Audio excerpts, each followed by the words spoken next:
ఇప్పటిదాకా సింధు నాగరికత, Indus valley civilisation గా పిలువబడే నాగరికత ఇక మీదట సింధు సరస్వతి నాగరికతగా పిలువబడుతోందా? దానికి సంబంధించి ఆధారాలు దొరుకుతున్నాయా? రీసెంట్గా రాజస్థాన్లోని థార్ ఎడారిలో మొట్టమొదటి హరప్పన్ సైట్ ఒకటి డిస్కవర్ అయింది.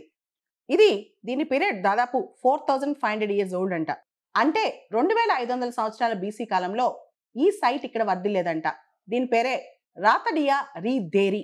ఇది కొత్తగా డిస్కవర్ చేశారు రాజస్థాన్లోని జైసల్మేర్ జిల్లాలో. ఈ ప్రాంతంలో ప్రత్యేకంగా ఎర్ర రంగు, రెడ్ కలర్ మరియు చాక్ పాటరీ బాగా కనిపించాయంట. అండ్ ఇక్కడ టెర్రకోటా బ్యాంగిల్స్, ఏదైతే టెర్రకోటా మట్టితో చేసిన గాజులు ఉంటాయో అవి కూడా కనిపించాయంట. ముఖ్యంగా స్టోన్ మేడ్ బ్లేడ్స్ అన్నమాట. చాలా కోసుగా ఉండే బ్లేడ్స్ అంట.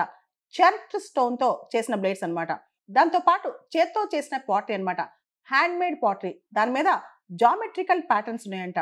నీట్ గా జామెట్రికల్ డిజైన్స్ ఉన్నాయంట. అంటే క్రీస్తు పూర్వం మనం చూస్తే కనుక 2500 సంవత్సరాల బీసీ టైంలో ఈ hand made pottery with geometrical patterns and వీటితో పాటు గవ్వలతో, బంకమట్టితో చేసిన గాజులు దొరికాయంట.